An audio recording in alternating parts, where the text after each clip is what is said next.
welcome back to my channel. If you're new here, my name is Krista. I'm an international mama of two, a dental hygienist turned midwifery student, and here on my channel I talk about all things motherhood, midwifery, pregnancy, and childbirth education. So if these things are of interest to you, please follow along and get ready to birth and bloom.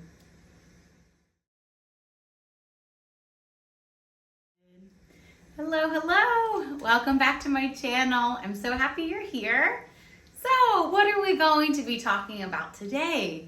Today we are going to be talking about pregnancy symptoms in the first trimester.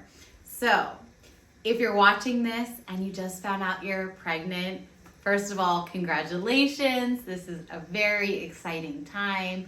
I hope you're doing well. If you're not pregnant yet and are just curious about pregnancy and starting to educate yourself, I think this is a wonderful place to start.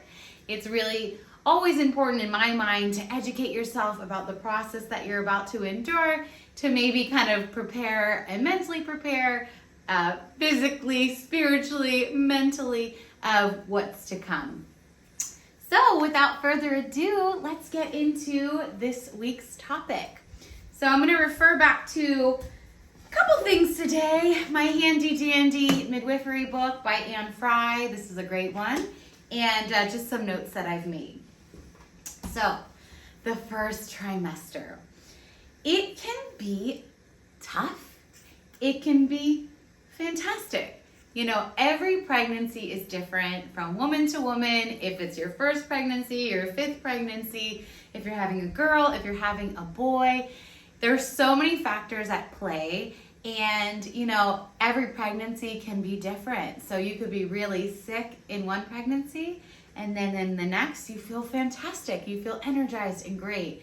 So these symptoms, I want you to keep in mind that they differ from person to person. The severity of each differs from person to person. Some people may not notice hardly any symptoms at all. And on the opposite side of that, if you're anything like me, you will have more intense symptoms that you just have to work through day by day, but you'll get through it, okay? So pregnancy is a long experience. The first trimester is the first 3 months of pregnancy, so about 13 weeks pregnant, and a lot of changes are taking place. You may not look pregnant yet, but there's so much happening within your body, and your body is working so hard to form this beautiful baby of yours. So let's get into it. One of the most early pregnancy symptoms that you may experience, even before a positive pregnancy test, is feeling some breast tenderness. So if you've watched previous videos, I talk all about that in my breastfeeding videos, but one sure sign is some breast tenderness and sensitivity. They might feel a little bit tingly. They might look really large all of a sudden. Breast changes, even before a positive pregnancy test, are very common. So if you think about it, a lot of women will experience some tenderness in their breasts before they get their period.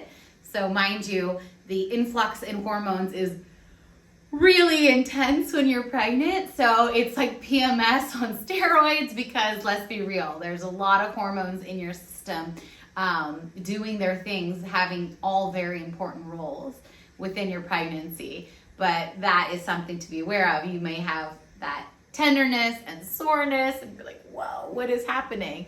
And that might put a little light bulb off in your mind to, let's maybe take a pregnancy test. So that's one. Another one, obviously a missed period. So a missed period is amenorrhea, where you miss your period, you don't have a period. So some women will take a pregnancy test even before their missed period, but a sure sign and time to take a pregnancy test is after you've already missed your period. That is when you're most likely to have a positive reading on your test if you truly are pregnant. But once again, if you're anything like me and are very antsy to know if you're pregnant or not, you may take a pregnancy test before you've missed your period. I've done that every time I've been pregnant. So even if it's a faint line, if it's a faint double line, it's a positive pregnancy test. So for me, when I found out I was pregnant with my second daughter, June, I took a pregnancy test before I got my period, and the line was faint, but it was there, and I was pregnant. And then I took a couple pregnancy tests, days later, and the line got darker and darker. So if you do take a pregnancy test early in pregnancy, like before you've missed a period, 3-4 weeks pregnant, you can expect that if you see a second line, it may be very faint, but a faint line is a positive test, and you should notice that that line gets darker as your HCG levels rise, and feel more like it's a confirmed pregnancy once those lines get darker. Okay, so those are two very obvious ones. Another something to be mindful of is that about 25% of pregnant women will experience some sort of bleeding in their first trimester of pregnancy. This can be a little bit concerning, but if you know what it is, in most cases, it's not something to be very concerned about. So there's something called implantation bleeding that generally happens around 3 or 4 weeks of pregnancy. And if the implantation of the embryo is higher up in the uterus, sometimes that bleeding can take a little bit longer to travel down through the uterus and exit through the vagina. So implantation bleeding, think about it, it's this beautiful little fertilized egg that's nestled in really nicely into your uterine lining. So that getting cozy in the uterine lining is going to produce a little bit of bleeding. So like I said, the bleeding is going to travel through, and you may notice it's a little pink or a little brownish, and it could last a couple of days. So that is something called implantation bleeding. Do not get worked up about it. This is very normal. But of course, if you have any concerns that this is not within the range of normal, feel free to message your healthcare practitioner, your midwife, or your doctor, whoever you need to chat with to kind of confirm that this is normal. If you have bright red blood, maybe that is not normal. There are, some situations where really a lot of bleeding is not normal. But this is why it's hard in the first trimester, is that some things are normal, some things might not be normal, but there's a large range of what's normal. So once again, if you have any concerns, of course, talk to your healthcare practitioner. But some bleeding in early pregnancy is considered normal, and that is going to be your implantation bleeding. Okay, next, let's see. So many women will experience some GI changes in their early pregnancy. And like everything else, what is to blame? Hormones.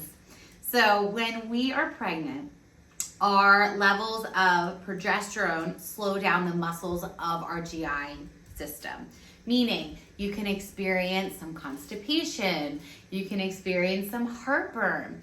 The reason why you can expect to have some constipation is, if you think about it, our bodies are extremely wise. Our bodies want to slow down the movement of digestion because your body wants to absorb every nutrient possible that you're consuming. So in some women, this may look like constipation. They're not going as regularly. What can we do? Make sure you're being very hydrated. Make sure you're trying to get a well-balanced diet that has lots of fruit and veg and fiber and things that normally are really helpful to get your system moving. But just know that some slowed down bowel movements is normal. It's not necessarily going to happen in everyone, but if it does, that is hormones, once again, are to blame there, okay? So eat lots of fiber, drink lots of fluids, eating really amazing like fruit that has a ton of water in it can be really helpful. Think watermelon or just melons in general, lots of yummy citrus fruit, like all of the extra fluid that you're getting from foods that you consume can also be very helpful there. Okay, let's talk a little discharge. So when we're pregnant, you can have different types of cervical mucus and discharge coming out of you. This is normal most of the time. Once again, if anything is of concern, if you notice a foul odor, if things don't seem right, of course, talk to your healthcare practitioner. but normal thin or white and milky discharge in early pregnancy can be normal. It's all hormonal changes that are impacting how the cervix is, as far as if it's a little bit more vascular and there's a little bit more secretions coming out. So these also can be very normal. Okay, another big one. You may have some aversions and very intense cravings. And I think this one's really interesting because it varies so widely from person to person. I have mom friends that wanted a ton of meat while they were pregnant. Other mom friends that didn't want any meat. They wanted a ton of fruit. They ate more of like a vegetarian-esque diet. So it's just really interesting. Your body is wise. Your body is going to tell you what it needs based on cravings, but don't let that confuse you, because there can be certain cravings that you're having that are complete junk food. So we have to be mindful of what we're eating and what our cravings are. But a lot of times women will be craving milk out of nowhere. They don't usually drink a ton of milk, but their body wants milk, or their body wants chocolate, or their body wants a ton of carbs. So, being at least mindful of what you're consuming during pregnancy is always going to be important.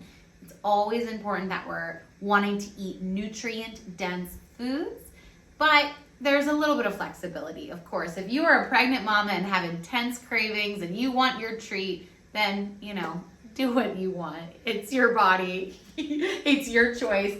You can indulge in some of the cravings that you may have. And aversions too. You may just be completely turned off by whatever food you may normally love. So that is really interesting for everybody, and it varies, like I said, widely from person to person. But generally, it's important to be very mindful in pregnancy that we are consuming enough protein. Protein is a massive, massive factor in how sick you're going to feel. Protein is what's going to fuel your baby's growth. So I think it's about 100 grams of protein that's recommended from person to person. I've also, this can vary slightly from whatever resource you're using, but I've heard, anywhere from 80 grams is essential of protein, and up to like your body weight. So if you're starting at 150 pounds, your body might need 150 grams of protein. And when you break it down, if you're not used to like weighing out your food or looking at portion sizes, that's a lot of protein. So you might have to get creative on how you're consuming it, and different snacks that are more protein dense, but that's a big one too. Okay, so alongside with the food, obviously a massive pregnancy sign and symptom is nausea or morning sickness. So morning sickness is really hard, and for some, like myself, morning sickness was not just simply the morning, it was all day sickness. So many women are going to experience some level of nausea and vomiting or morning sickness while pregnant. And if you are lucky enough to not experience that, I'm so happy for you. But I think about like 85% of pregnant moms are going to experience some level of nausea, a little bit of tummy upset, feeling a bit queasy and off. And the way I describe it to other people is that, to be honest, when I was pregnant with both of my girls, I had a feeling that was like just that hungover stomach feeling after a day of drinking. Not great. So it's that tummy upset that just feels a bit queasy and off. I threw up a lot with both of my first and my third pregnancy, and that's really hard. It's really hard. No one can make you feel better when you're sick and vomiting. For me, I was getting sick more often in the evening, and with my second daughter, that was hard because I had a toddler, and she saw me running to the bathroom, and she saw me running to the toilet, and I had to no, leave me alone. I had to get her away while I was vomiting, and that's really, really hard, guys. So once again, protein can help. Ginger is an amazing herb that helps with stomach upset, eating smaller meals. So being in like more of a grazing eating fashion is going to be helpful, just to like not let your stomach get too empty. Many women will experience an increase in nausea if they haven't eaten and they've forgotten to eat or whatever. It's like when your stomach gets very empty, that's when the nausea really kind of amps up. So just being mindful of eating smaller meals throughout the day. If you are craving a ton of carbs, which is very normal in the first trimester, try to pair them with protein. So if you're enjoying fruit, if you're eating an apple, like maybe dip your apple in some almond butter. If you're enjoying a bagel, maybe pair that bagel with some sort of meat, okay? Just be mindful of what you're eating and what you're pairing it with, and know that if we can incorporate more protein within that meal, it's gonna help reduce the nausea. So people, like I said, like some ginger teas. There are some herbs that are calming to the tummy. I encourage you to do your own research. There's different products that are using acupressure, essentially, where you can get these bands. They're like for seasickness, but they're little wristbands that have a hard nodule, like piece of plastic, that push right on an acupressure point that is supposed to help decrease that nausea. So that's something I tried too. And just give yourself grace. Rest. If you need to nap. If you have other children and don't have that luxury, do the best you can. Hopefully you have a supportive partner that's gonna just be with you.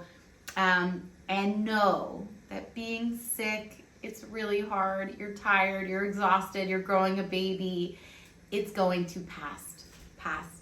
My biggest recommendation is to truly just take it one day at a time.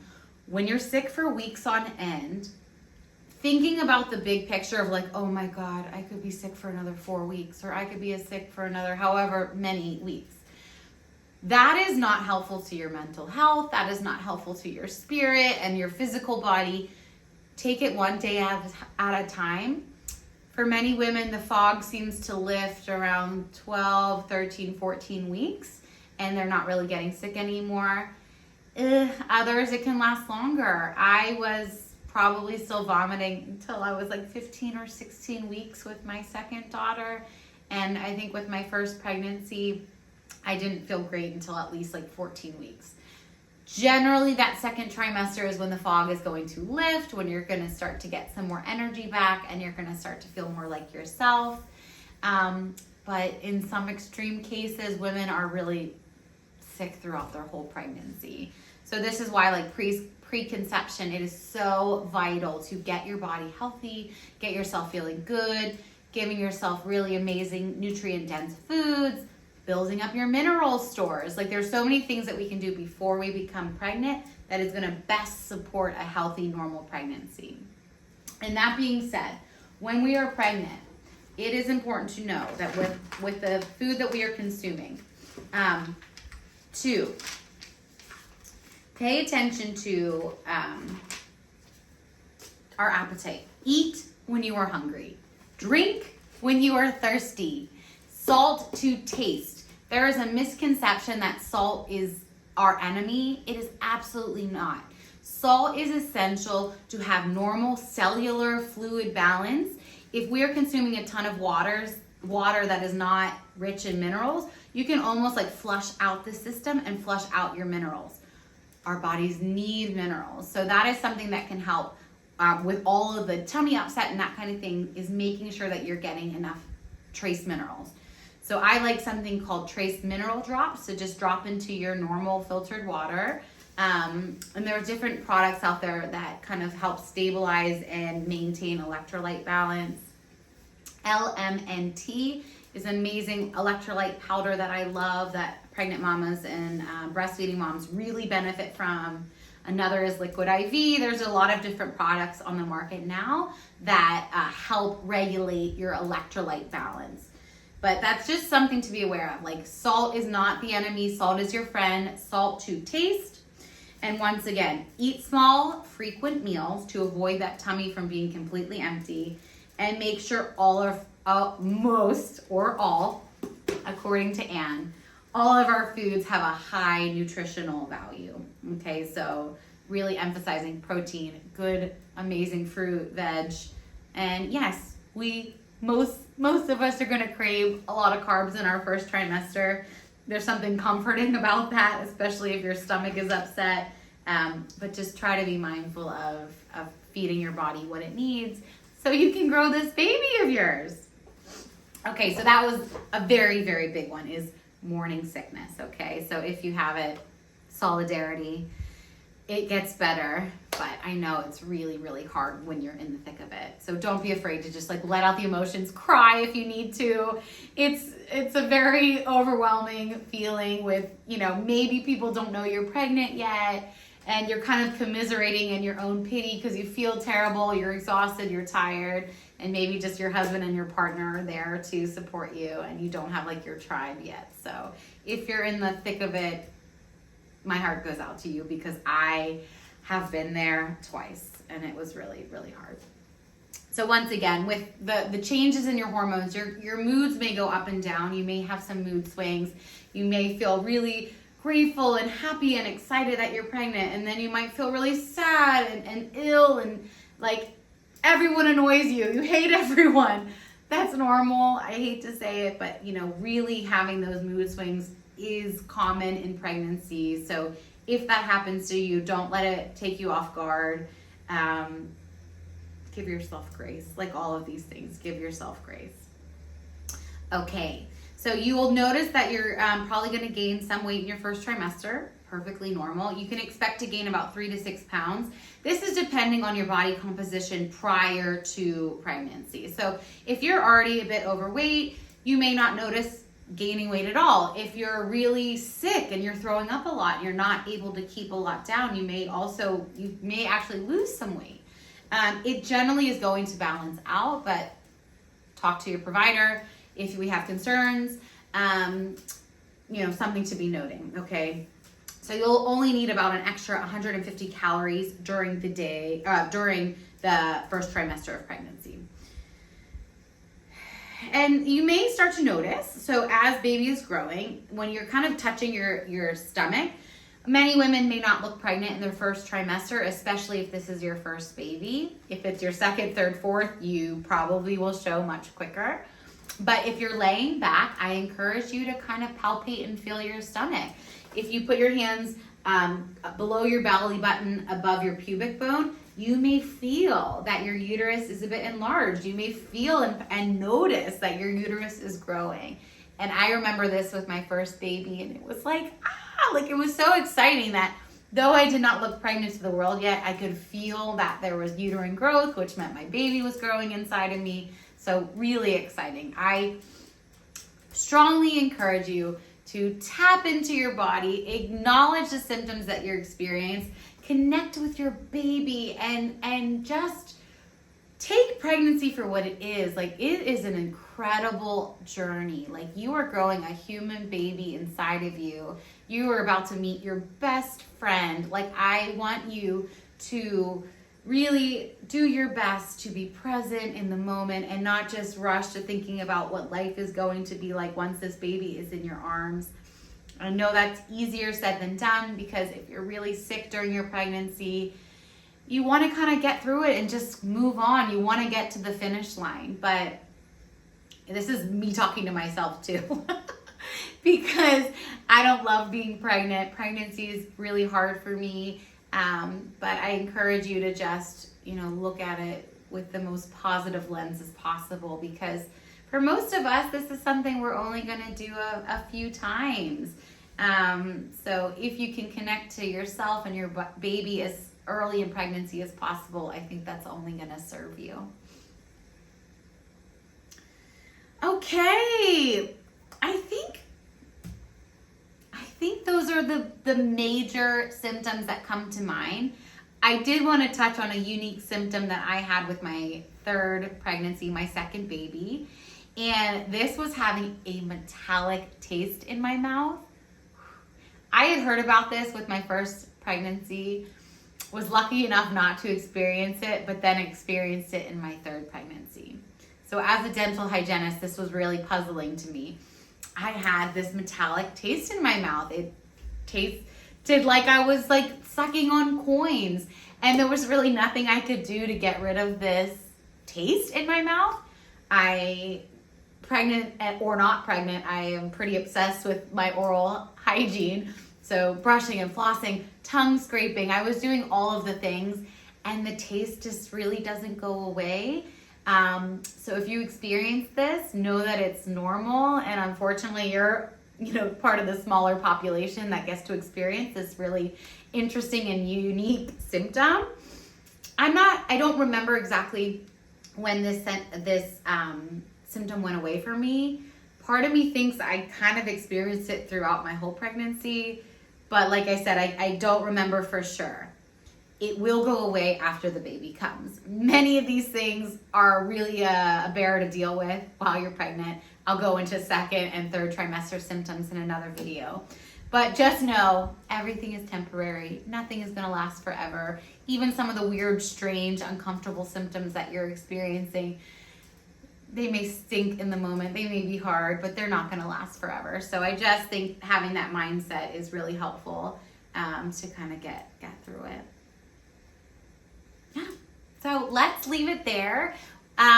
If you found this video helpful, thank you so much. Please like, share, and subscribe. That really helps me out. I want to help build my audience to get other women educated and help them, learn as much as they can to go into their birth feeling confident and becoming empowered and know that they are freaking rock stars and amazing mothers. So if you can help me spread the word, I would greatly, greatly appreciate it. You can turn your bell notification on. That will alert you when I share new videos. But as of now, I am posting and sharing videos every Sunday. So you can look forward to seeing them then. And then you can hop over to Instagram, where you can also find me. My handle is birth and bloom, birth_and_bloom_. And there I share more content and reels and all that good stuff.